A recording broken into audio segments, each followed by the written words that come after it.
Hello friends, তো আজকের ভিডিওতে আমরা আলোচনা করব মোটরোলার একটা আপকামিং স্মার্টফোন সম্বন্ধে। আর এটার নাম হলো মোটরোলা H20, যেটা বলা হচ্ছে যে মোটরোলা এজ এস এর একটা আপগ্রেডেড ভার্সন হিসাবে লঞ্চ হবে। তো এই ভিডিওতে আমরা দেখবো এই যে মোটরোলা H20 স্মার্টফোনটা আসছে, কি ডিজাইন হবে, কি স্পেসিফিকেশন হবে, আর যে প্রাইসে বাংলাদেশ আর ইন্ডিয়াতে লঞ্চ হবে সেই প্রাইসে আপনার এটা নেওয়া উচিত না উচিত নয়, এই ভিডিওতে আমরা এই সব কিছু সম্বন্ধে আলোচনা করব। তো চলুন শুরু করা যাচ্ছে ভিডিওটা কোনো সমস্যা না করে। আপনি যদি গ্যাজেট ওয়ার্ল্ড বাংলা চ্যানেলে প্রথমবার আসেন আর এরকম বাংলা টেক ভিডিও ডেইলি দেখতে চান, তাহলে গ্যাজেট ওয়ার্ল্ড বাংলা চ্যানেলটা অবশ্যই সাবস্ক্রাইব করে দেবেন। তো প্রথম আমরা তো আলোচনা করবো এটা ডিজাইন সম্বন্ধে। যেমন আপনি নীল কালারের স্মার্টফোনটা দেখতে পাচ্ছেন, এটাই আসলে হলো মোটরোলা H20 ডিজাইন। মানে আমরা এটাই বলতে পারি ডিজাইন ওয়াইজ রিসেন্টলি যে মোটরোলা জি সিরিজের অনেকগুলো স্মার্টফোন লঞ্চ হয়েছে, এক্স্যাক্টলি তেমন ডিজাইন আপনি এতে দেখতে পাবেন। এই স্মার্টফোনটার থিকনেস হলো 7.1 মিলিমিটার আর এর ওয়েট হলো 165 গ্রাম। এবার দেখুন এর থিকনেস আর ওয়েট দেখে আপনি নিশ্চয়ই বুঝতে পেরে গেছেন যে এই স্মার্টফোনটা খুবই স্লিম আর খুবই হালকা স্মার্টফোন হতে চলেছে, কেননা যে প্রাইস রেঞ্জে লঞ্চ হবে সেই প্রাইস রেঞ্জে এত হালকা আর এত পাতলা স্মার্টফোন অ্যাভেলেবলই নেই। ডিসপ্লের দিক থেকে আপনি এতে পাবেন 6.67 inch full HD plus OLED display, যা স্ক্রিনের রিফ্রেশ রেটটা হবে 120 হার্জ। আর মোটরোলা সব স্মার্টফোনের মতো হয় এতে গোরিলা গ্লাস 3 অথবা গোরিলা গ্লাস 5 এর প্রোটেকশন আপনি পাবেন। প্রসেসরের দিক থেকে আপনি পাবেন Snapdragon 778G প্রসেসর, যেটা আসলে হলো যে Snapdragon 780G লঞ্চ হয়েছিল তার জাস্ট একটু লোয়ার ভার্সন। আর কেননা এটা একটা গেমিং স্মার্টফোন নয়, তো এই জন্য আপনি এতে কোনো কুলিং চেম্বারের ফিচার পাবেন না।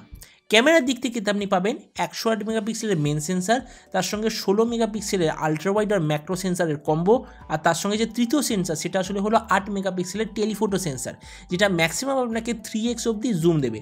আর ফ্রন্টে আপনি পাবেন 16 মেগাপিক্সেলের ফ্রন্ট ক্যামেরা। এই স্মার্টফোনটা 3টে ভেরিয়েন্টে লঞ্চ হবে, 6/128GB, 8/256GB আর 12/512GB।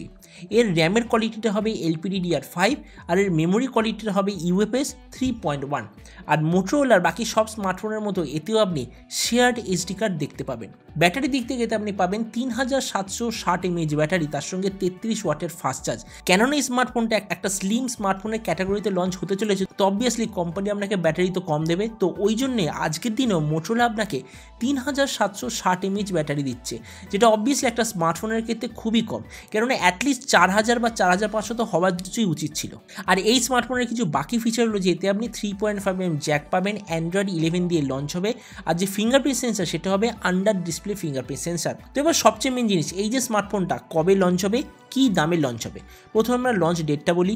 এই মোটরোলা H20 স্মার্টফোনটা অলরেডি সার্টিফিকেশন সাইটে এসে গেছে, মানে বলা হচ্ছে যে জুলাই মাসটা শেষ হওয়ার মধ্যে এই স্মার্টফোনটা সাকসেসফুলি চায়নাতে লঞ্চ হবে, আর তার 1.5 মাসের মধ্যে বাংলাদেশ আর ইন্ডিয়াতেও লঞ্চ হয়ে যাবে। তো এবার সবচেয়ে মেন জিনিস এটার প্রাইস। এবার দেখুন এই যে মোটরোলা H20 এটা আসলে হলো মোটরোলা এজ এস এর একটা আপগ্রেডেড ভার্সন হিসেবে লঞ্চ হচ্ছে। মোটরোলা এজ এস তো ইন্ডিয়া আর বাংলাদেশে লঞ্চ হলো না, তো ওই জন্য বলা হচ্ছে যে অলমোস্ট সেম প্রাইসে এই মোটরোলা H20 স্মার্টফোনটা লঞ্চ হবে। মোটরোলা এজ এস লঞ্চ হওয়ার কথা ছিল 25 থেকে 30 হাজার টাকার মধ্যে, তো ওই জন্য বলা হচ্ছে যে এই যে নতুন স্মার্টফোন মানে মোটরোলা H20 এটাও ইন্ডিয়ার বাংলাদেশে লঞ্চ হবে ওই 27 থেকে 30 হাজার টাকার আশেপাশে। তো এবার সব ভিডিওর মতো এই ভিডিওর লাস্টে আমি আমার নিজের ওপিনিয়ন দেবো যে এই যে মোটরোলা H20 এটাকে আপনার নেওয়া উচিত নয় নেওয়া উচিত নয়। এবার দেখুন এখন 25 থেকে 30 হাজার টাকার মধ্যে সবচেয়ে ভালো স্মার্টফোন কি, সেটা হলো Realme X7 Max, যেটা 27,000 টাকা অ্যাভেলেবেল, আর 30,000 টাকা অ্যাভেলেবেল আছে iQOO 7 আর Mi 11X। আমরা যদি সব কিছুর সঙ্গে কম্পারিজন করি তাহলে ডিসপ্লে ওই 3টে স্মার্টফোনের মতো, প্রসেসর ওদের মতো বা ওদের চেয়ে একটু বেশি পাওয়ারফুল, ক্যামেরা অবভিয়াসলি ওদের চেয়ে সবচেয়ে বেশি পাওয়ারফুল, কিন্তু ব্যাটারির দিক থেকে অবভিয়াসলি অনেকটা কম। তো এই জন্য আমার মতে মনে হয় যে আপনার যদি ব্যাটারিটা অত বেশি প্রায়োরিটি না থাকে, কিন্তু শুধুমাত্র ফোনের লুকস, স্পেসিফিকেশান, ক্যামেরা এইসব দিকের উপর আপনার যদি বেশি প্রায়োরিটি থাকে, তাহলে আপনার অবশ্যইভাবে এই মোটরোলা H20 জন্য অপেক্ষা করা উচিত। কেননা আমার মতে মনে হচ্ছে যে মোটরোলা H20 এটা এই প্রাইস রেঞ্জের একটা কমপ্লিট প্যাকেজওয়ালা স্মার্টফোন হিসেবে লঞ্চ হতে চলেছে। আর এটা তো আপনি নিশ্চয়ই দেখেছেন রিসেন্টলি মোটরোলা নিচে যে স্মার্টফোন লঞ্চ করেছে সবই খুব অ্যাগ্রেসিভ প্রাইস পয়েন্টে লঞ্চ করেছে, এমনকি শাওমির চেয়েও কিছু কিছু স্মার্টফোন ভালো লঞ্চ করেছে। ওই জন্য আমার মতে মনে হয় এই যে স্মার্টফোনটা আসতে চলেছে এটা একটা দারুণ স্মার্টফোন হবে এর প্রাইসের হিসাবে। শুধু একটাই ডিসঅ্যাডভান্টেজ আমার মতে, সেটা হলো এর ব্যাটারি। তো আজকের ভিডিওটা এইটুকুনি, আশা করবো এই যে মোটরোলা H20 সম্বন্ধে আপনাকে যে ইনফরমেশনটা দিয়েছি আপনার পছন্দ হয়েছে। ফিউচারে আপনি যদি ডেলি এরকম কোনো মোবাইল রিলেটেড ভিডিও দেখতে চান, তাহলে গ্যাজেট ওয়ার্ল্ড বাংলা চ্যানেলটা সাবস্ক্রাইব করতে একদমই ভুলবেন না। তো চলুন দেখা হবে আগামীকাল এরকম একটা টেক ভিডিওতে।